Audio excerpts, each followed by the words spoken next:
much anticipated 2019 February 16 elections have been postponed. That's the biggest story in Nigeria as we speak. And the postponement came just less than 6 hours before the polls opened nationwide. Now, INEC is citing logistical problems for the postponement, but it has left a whole lot of questions and a lot of criticisms coming from all quarters against INEC. We are looking at the implications of the postponement of the February 16 general elections by 1 week. What does this mean for the quality, the credibility of the elections, the money spent, and so much more? And to have this conversation right here is the presidential candidate of the Abundant Nigeria Renewal Party, ANRP, in the person of Tope Fasua. Welcome, Tope. Hi, good afternoon. It's great to be here. Let's go straight to it. The financial implications. Tope, you are an economist. And on several occasions, you've been talking about budgetary allocations to this. 186 billion naira allocated to INEC for this, and then at 6 hours to polls open, they postponed the elections by a week. What are the implications financially? Starting with INEC. Well, basically, for INEC, what will happen is there'll be a cost variance. That's the best that could happen. We may see a scenario where they spend some money. Of course, they need to deploy people afresh. Of course. Keep them on there for a while longer and so on. Of course, we saw youth coppers sleeping rough on the and floor. all that. It's always been like that. In the last election in 2015, I recall that in my polling unit, only coppers were present. There was no officer from INEC, no one that responsible. So we had to take charge ourselves at some point, So what it means basically is that they need to now look for more money to pay these guys. I'm hoping that where will that money come from? Well, okay. We're hoping that they don't run into a hitch because they should actually run within their budget. I'm also hoping that that's not going to be the significant part of the cost they need to bear. Maybe the majority of the cost has to do with the hard logistics of the card readers. That's what card readers, replacing the ones that were burned. Yeah, those things are very expensive stuff, But all the same, then of course there's this aspect that has to do with security services and so on. So by all means, there may be anything of like a cost variance of anything between 20, 30, 40 billion at least. That's a lot of money. That's a lot of money, especially in an instance where, if you look at the cost we're using to run this election, 184 billion naira, vis-a-vis the entire budget of 8 trillion. It's actually a significant percentage just for a one-day event, or at most a 2-day event, which is why in some instances, places like China, they don't subscribe to elective democracies because they believe there's so much money people spend that they'd rather just deploy that money in providing food or something for people. Interestingly, well, that's a different form of leadership that Nigeria does not prescribe to. Yeah, the financial equation on the GDP, you can conjecture, we can actually calculate something, and because the GDP is around $420 billion per every year, for a year, $420 billion. So if you actually look at it per day, that's over $1 billion a day. That's Nigeria's GDP, right? So if you say, okay, well, it's a Saturday, that means there isn't much going on. Do you think that INEC considered all of this before it decided to make the postponement based on logistical reasons? Because I do know that one of the reasons, or the major reasons for INEC to postpone an election is probably natural disaster, security issues, and then some other unforeseen circumstances, which logistics is probably part of it. But do you think this was a cogent reason to have postponed these elections, bearing in mind all the things, the cost of this? Well, I doubt if they'd have had a very robust discussion on it beyond themselves. Sometimes you need to bring in other perspectives to begin to point you in a certain direction. I think what may have happened is a scenario where they just woke up with a start, found that they hadn't deployed enough, and said, look, we can't go on with this. If we went on with this, we would have ended up doing something very partial. Why don't we shut down? That's one. But we also heard from another source that they wanted to postpone elections for 10 states or thereabout, and that the international community insisted that they should go ahead. I can't confirm that, You are a presidential candidate. How does this affect you? How does it affect you and the ANRP as a party? Well, I'm positive, I'm a positive person.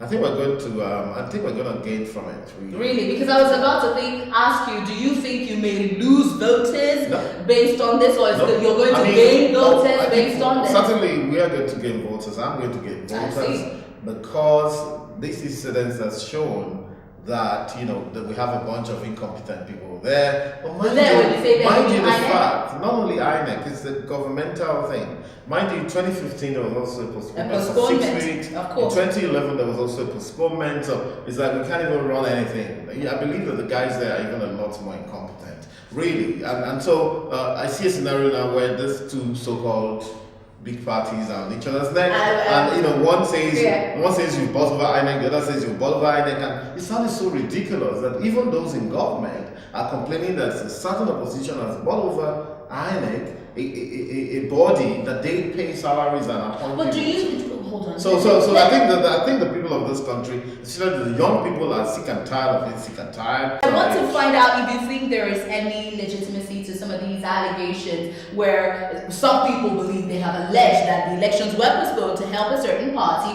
whichever party it is. There's still speculations on which one it is, to rig the elections. What people are saying is probably a certain party figured out they can't rig the elections or win, so it's been postponed to accommodate that. Do you think those allegations are founded in any way? Well, let me dismiss the entire allegations, right? Because as far as I'm concerned, I don't want to get into their big bats. I think they are one and the same, right? I mean, the party that's alleging this and that, you find out that the people there who've been in the other party, they keep switching all over the place. Again, I say Nigerians are sick and tired. I don't want to go down the road. They can't lead me at this point in time. Right. But what we can say is that according to the reality on ground, someone has bungled something that they shouldn't have bungled. So we need to begin to step over that and move on at this point in time. But I would concede to them that for INEC, which I've seen them trying to do things right in the past, and it's so unfortunate because this happens to be one instance that you needed to get right. They needed to get this right. It's a once and for all thing. Because the people are really angry. The people are exasperated in this country. Nigeria has hit rock bottom in the last 4 years. All the indices that have I know. But what I want to find out from you is, are you surprised at this? Because some people have said, bearing in mind what happened in Osun and Ekiti and a lot of other by-elections, why are people so surprised that INEC postponed? Well, most people were beginning to think there will be some sort of dent here. I did not actually anticipate that there would be a postponement, even though some people predicted as much. I didn't think so because why? I wouldn't sink down to that level of mediocrity with everybody else and believe that things will always be screwed up. Let's talk about voter turnout. Right. A lot of people expected that so many people will be at the polls. 84.2 million registered voters are expected to go to the polls. Do you think with the postponement that it will reduce the voter turnout as expected? And if the reduction does occur, which people do you think will be affected most? People in the urban areas that have to travel to their villages to vote, they probably say we won't do it again. Or do you think they'll still be enthusiastic to go back? Or people in the rural areas who probably were ready to vote, but maybe they right. So there's a lot of people, right? Yeah, there's a lot of people. Very interesting question. So you have 84 million, even though usually you see about 20 million of those. Okay, let's do that. Maybe about 30 million comes out. But yeah, you are very right. However, this actually brings up the question of those who are disenfranchised in Nigeria and those who disenfranchise themselves. Number one, there's the issue that there's no braille voting. This is year 2019. People who are visually impaired, no provision at all for them and all of that. So those ones have been disenfranchised. Then, of course, traders who leave what they're doing, travel home with a view to, and most of Nigeria is in that informal sector, people who are fending for themselves are in the main in this country. Someone was saying today, how does government compensate civil servants? Federal government workers are under 100,000.